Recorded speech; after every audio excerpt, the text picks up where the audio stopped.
രാജുവിന് എന്നോട് ഒരു പ്രേമവും ഇല്ലായിരുന്നു. അവനെന്നെ കാണുന്ന തന്നെ വെറുപ്പായിരുന്നു. അതൊക്കെ ഞാൻ ക്രിയേറ്റ് ചെയ്യുകയും നിന്നെ വെറുതെ തെറ്റിദ്ധരിപ്പിക്കുകയും ചെയ്തതാ. പൊട്ടിത്തെറിക്കാതെ ബാക്കിയും കൂടെ കേക്ക്. ദീപ എന്റെ അടുത്തുനിന്ന് ഇരിക്കും. ആ, ഇനി എല്ലാരും വന്നിരിക്കും.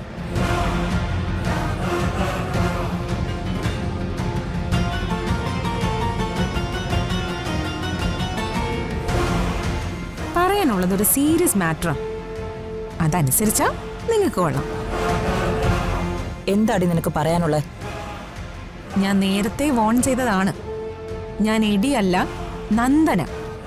നന്ദന പിള്ള. വർമ്മ സാറ് ഋതികയുടെ അച്ഛനാണെന്ന പിതൃത്വം അംഗീകരിക്കാനാ അംബിക വർമ്മ ആവശ്യപ്പെട്ടിട്ട് വീടും സ്വത്തും ഋതിക എന്റെ പേരിൽ എഴുതി വെച്ചത്. എനിക്ക് ഏറ്റവും വലിയ സ്വത്ത് എന്റെ അച്ഛനാ. അതുകൊണ്ടാ ഞാൻ അങ്ങനെ ചെയ്തത്. അതെന്തെങ്കിലും ആവട്ടെ. സ്വന്തം അച്ഛനോട് സ്നേഹവും ആരാധനയും പെൺമക്കൾക്കുണ്ടാവുന്നത് സ്വാഭാവികം. എന്റെ വിഷയം അതൊന്നും അല്ല. ഇപ്പൊ ഈ സ്വത്തുക്കളെല്ലാം എന്റെ പേരിലായതുകൊണ്ട് ഈ വീട്ടിലെ ഗൃഹനായിക, അയ്യേ അത് വേണ്ട, മേം സാബ് ഞാനാണ്. എല്ലാവരും എന്നെ മേം സാബ് എന്ന് വിളിച്ചാ മതി. ഇതെന്താ മിലിറ്ററി ക്യാമ്പോ? നീ ആരാടി? പട്ടാളക്കാരിയോ? ഇവിടെ താമസിക്കണമെങ്കിലേ എന്നെ മേം സാബ് എന്ന് വിളിച്ചിരിക്കണം.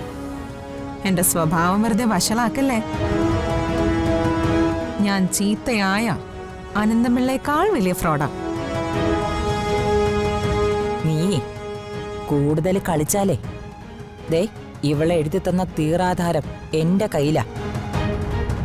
അത് ഞാൻ എടുത്തങ്ങ് കീറിക്കളയും, അല്ലെങ്കിൽ കത്തിച്ചു കളയും. അതോടെ തീരും നിന്റെ ഇതിനകത്തുള്ള ആട്ടം. ആ ലോക്കറി വെച്ചിരിക്കുന്ന ഡോക്യുമെന്റ്സ് അല്ലേ? ആ ലോക്കൊക്കെ ഞാൻ എപ്പോഴേ തകർത്തു.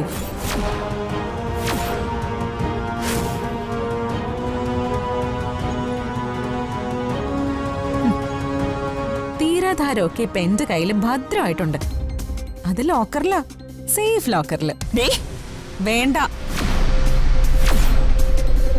ഞാൻ കരണത്തൊന്ന് തന്നാലേ അംബികയ്ക്കത് താങ്ങാനാവില്ല.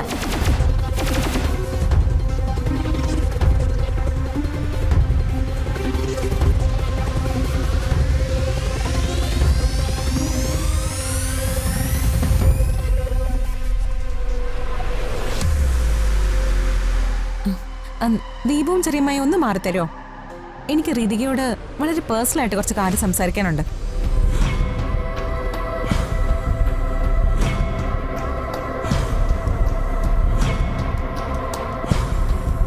ഋതിക എന്നോട് ക്ഷമിക്കണം. ഞാൻ രാജുവിനോടും നിന്നോടും മനഃപൂർവ്വം ഒരു തെറ്റ് ചെയ്തു. രാജുവിന് എന്നോട് ഒരു പ്രേമവും ഇല്ലായിരുന്നു.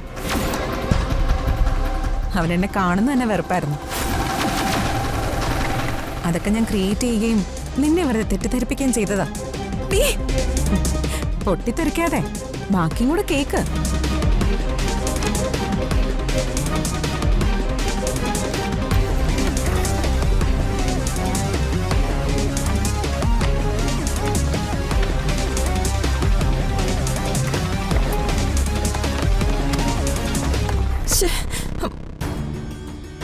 ദൈവമേ, എന്റെ ശവപ്പെട്ടി ഞാൻ തന്നെ പണിതല്ലോ. അവളൊരു പാവാന്നാ ഞാൻ കരുതിയേ. എന്താ അമ്മേ? എടാ, ഈ വീടിന്റെയും വസ്തുവിന്റെ ഒക്കെ തീറാധാരം അവൾ അടിച്ചു മാറ്റിയടാ. ഇതൊക്കെ കിട്ടാൻ വേണ്ടി ഇത്രയും കാലമായിട്ട് എത്ര പേരെ ഞാൻ തകർത്തു. ആദ്യം മഹാദേവ വർമ്മേ, പിന്നെ പത്മേ, അതിന്റെ പേരിൽ ആ ജഗന്നാഥനെ, പിന്നെ രാജുവിനെ ഋതികയെ രണ്ടാക്കി. അവസാനം എല്ലാം അവളുടെ കയ്യിലായാലോടാ. എടാ, അവള് നമ്മുടെ ഏറ്റവും വലിയ ശത്രു ആയാലോടാ. അമ്മേ, എനിക്ക് അവളെ പേടിയാണമ്മേ. ആ അനന്തപിള്ള അവളെ പിന്നിലുണ്ട്. അവൾ എന്നെ കൊന്നു കളയുന്ന എന്റെ പേടി. ആഹാ, അവളെ ഞാനങ്ങ് കൊന്നേക്കാം. അപ്പ തീരുമല്ലോ പ്രശ്നം. അമ്മേ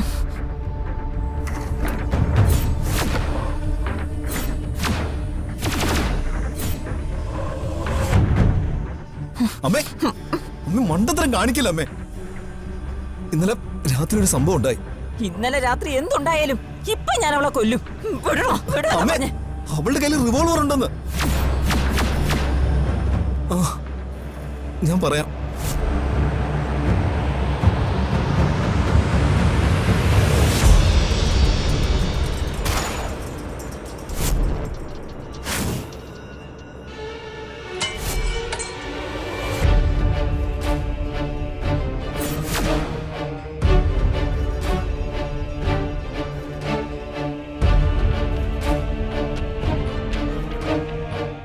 ഈ കഥയിലെ വില്ലി എന്ന നെഗറ്റീവ് ക്യാരക്ടർ ഞാനായതുകൊണ്ട് സിറ്റുവേഷൻസ് എനിക്ക് അനുകൂലമാക്കാൻ വേണ്ടി ഞാൻ കളിച്ചൊരു ഡ്രാമയാ. അതായിരുന്നു ഈ പ്രേമകഥ. നീ ഞങ്ങളുടെ ലൈഫ് തകർത്തല്ലേ? എനിക്ക് ജയിക്കണമായിരുന്നു, അതുകൊണ്ട് അത് വേണ്ടി വന്നു. പുരുഷന്മാരുടെ എല്ലാ വിജയങ്ങൾക്ക് പിന്നിലും ഒരു സ്ത്രീ ഉണ്ടാവുമെന്ന് പറയും പോലെ സ്ത്രീയുടെ വിജയങ്ങൾക്ക് പിന്നിലും പുരുഷന്മാരുണ്ടാവും. നീ എന്ന സ്ത്രീ ജയിക്കാതിരിക്കാൻ വേണ്ടി നിന്റെ പിന്നിലുണ്ടായിരുന്ന പുരുഷനെ ഞാനങ്ങ് ഒഴിവാക്കി.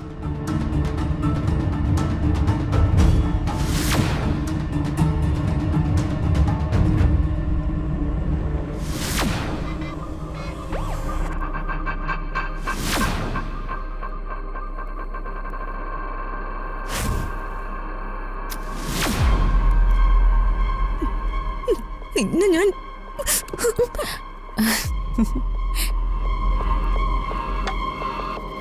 നിന്നെ കൊണ്ട് ഒന്നും ചെയ്യാൻ പറ്റില്ല. നീ ഇപ്പോ ദുർബലയാ.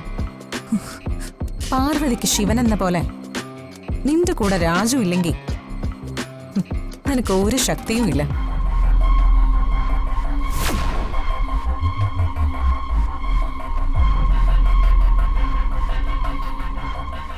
രാജു, രാജു, എനിക്കിപ്പോ എന്റെ രാജുവിനെ കാണും. രാജു, ഹേ, വിധി എന്നേക്കാൾ ക്രൂരത കാണിക്കുന്ന കക്ഷിയാ ഋതികെ. രാജുവിനെ ഇനി നിനക്ക് കിട്ടില്ല. അവൻ ഈ രാജ്യം വിട്ട് പോവാ, ജോലി തേടി. എവിടേക്ക്? ഒന്ന് പറ, എവിടേക്കാ? എവിടേക്കാണെന്ന് കൃത്യമായിട്ട് എനിക്കറിയില്ല. UAE-യിലോ ലണ്ടനിലോ മറ്റോ ആണ്. ഇപ്പൊ അവനൊരു കാറില് എയർപോർട്ടിലേക്ക് പൊയ്ക്കൊണ്ടിരിക്കുക.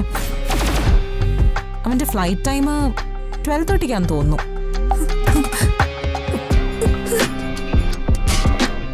മോളെ ഇതു